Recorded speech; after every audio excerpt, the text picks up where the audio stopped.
Di dalam Perjanjian Baru ada begitu banyak ayat yang membantah pembenaran hanya karena iman, yang juga disebut sola fide, dan gagasan bahwa sekalinya seseorang dibenarkan, ia selalu dibenarkan, yang kadangkala disebut sekali selamat tetap selamat.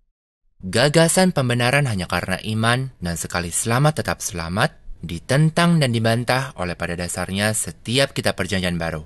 Bukti untuk perkara ini ada begitu banyak. Dan karena itu argumennya tidak pantas dibatasi hanya kepada satu ayat saja, menimbang banyaknya bukti yang dapat diajukan sehubungan perkara ini. Tetapi, kalau saya harus memilih satu teks saja dalam Perjanjian Baru untuk membantah sola fide dan sekali selamat tetap selamat, saya akan memilih Galatia 5 ayat 19-21. Di dalam Galatia 5 ayat 19-21, Santo Paulus menyebutkan berbagai macam dosa berat yang memustahilkan orang untuk masuk surga. Dosa-dosa itu termasuk percabulan, kecemaran, kemabukan, dan lain-lain.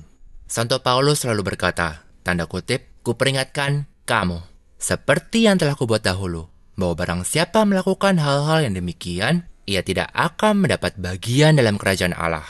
Kutip tutup. Santo Paulus memperingatkan para umat beriman dengan tegas bahwa kalau mereka melakukan dosa-dosa berat tersebut, mereka tidak akan masuk surga. Kenyataan itu sama sekali membantah sola fide dan sekali selamat tetap selamat, serta membuktikan bahwa umat beriman dapat kehilangan keselamatan mereka, dan dengan demikian membantah sekali dibenarkan, tetap dibenarkan. Itu juga merupakan bukti bahwa para umat beriman dapat kehilangan keselamatan mereka akibat dosa-dosa berat, yakni melalui perbuatan mereka, bukan hanya karena mereka menyangkal iman atau akibat kemurtatan saja. Fakta itu menentang pembenaran hanya karena iman. Dan orang Protestan tidak bisa berhasil menggunakan argumen bahwa ayat itu hanya berlaku kepada umat beriman palsu atau yang tidak tulus, dan bukan kepada para umat beriman sejati yang sungguh dibenarkan. Tidak, argumen itu gagal total, karena sewaktu Santo Paulus berkata, tanda kutip, "Kuperingatkan kamu, seperti yang telah kubuat dahulu," ia sedang berkata secara langsung kepada para umat beriman sejati. Santo Paulus memberi peringatan langsung kepada rekan-rekannya, para anggota tubuh Kristus, yaitu orang-orang yang disebutnya sebagai tanda kutip anak-anak Allah, dan yang telah tanda kutip mengenakan Kristus di dalam Galatia 3 ayat 26-27. Jadi, pernyataan Santo Paulus ini pastinya berlaku kepada para umat beriman sejati.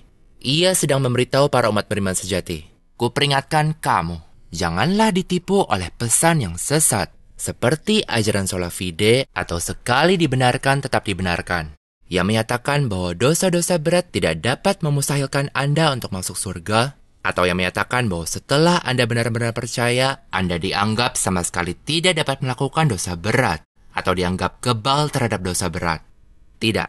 Santo Paulus berkata bahwa Anda sekalian yang telah mengenakan Kristus sudah diperingatkan. Galatia 5 ayat 19-21 juga terutama begitu dahsyatnya oleh karena dua alasan yang lain. Pertama-tama, beberapa orang Protestan akan berargumentasi dengan putus asa bahwa ayat-ayat dalam Perjanjian Baru tentang bagaimana orang akan tanda kutip mati akibat perbuatan dosa, misalnya Roma 8 ayat 12-13, hanya berarti bahwa umat beriman akan kehilangan hidup jasmaniah, dan bukan bahwa umat beriman mungkin menjadi terkutuk atau tidak dapat masuk kerajaan Allah akibat dosa-dosa itu. Pandangan semacam itu tentunya tidak benar. Tetapi karena Galatia 5 ayat 19-21 mengajarkan bahwa dosa-dosa berat memustahilkan orang untuk masuk kerajaan Allah, ayat ini menyanggah bantahan orang Protestan itu tanpa harus berkata apa-apa lagi. Kedua, Galatia 5 ayat 19-21 begitu dahsyat, karena meskipun kebenaran dan doktrin yang persis sama ditemukan dalam Efesus 5 ayat 5-11 dan di dalam 1 Korintus 6 ayat 9-11, ayat-ayat itu menggambarkan berbagai kategori pendosa yang tidak dapat mengambil bagian di dalam surga, seperti orang-orang sundal, cemar, dan sebagainya. Ketika menghadapi ayat-ayat itu, beberapa orang Protestan kembali membuat argumen yang putus asa, bahwa kategori para pendosa itu, seperti orang-orang sundal, cemar, dan sebagainya, disebutkan karena umat beriman sejati yang telah dicuci bersih, dianggap tidak dapat benar-benar menjadi orang sundal, atau cemar, atau pemabuk, dan sebagainya. Argumen itu juga sama sekali salah, dan dihancurkan oleh fakta-fakta lain di dalam kitab-kitab tersebut. Saya tidak punya cukup waktu untuk membahas semuanya pada saat ini.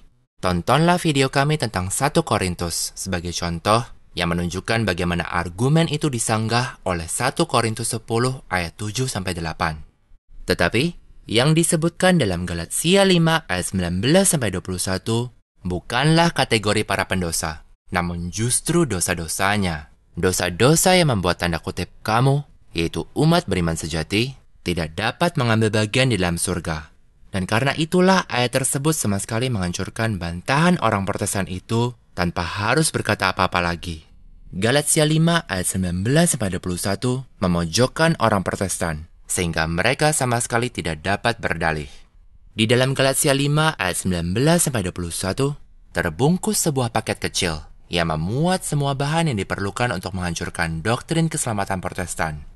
Ada banyak ayat lain yang menurut saya sama kuatnya untuk sama sekali membantah posisi Protestan.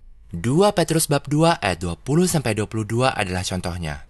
Tetapi, kedahsyatan penuh dari 2 Petrus bab 2 ayat 20-22 terlihat jika perikop ini dibaca bersama-sama dengan penjelasan Santo Petrus tentang keadaan rahmat atau keadaan orang yang mengambil bagian di dalam kodrat ilahi. Hanya 1 bab sebelumnya, di dalam 2 Petrus bab 1 ayat 3-4.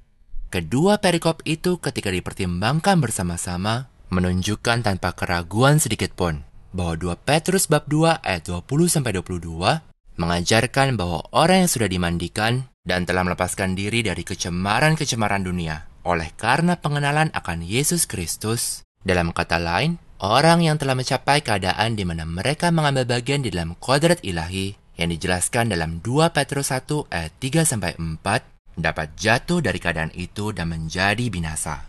Tetapi, karena makan waktu yang agak lebih panjang untuk membuktikan poin itu, Galatia 5 ayat 19-21 adalah ayat yang terbaik menurut saya. Maka menurut ajaran Santo Paulus dan kitab suci, mereka yang telah sungguh menjadi anak-anak Allah dan telah mengenakan Kristus tidak akan mewarisi kerajaan Allah jika mereka melakukan dosa berat. Itulah ajaran kitab suci. Semua orang yang mengajarkan hal yang berlawanan menolak ajaran Alkitab dan mengajarkan Injil palsu. Pembenaran hanya karena iman dan sekali selamat tetap selamat adalah dusta yang tidak alkitabiah. Dan semua orang yang menyebarkan salah satu pun dari keduanya adalah orang bidah dan penyesat.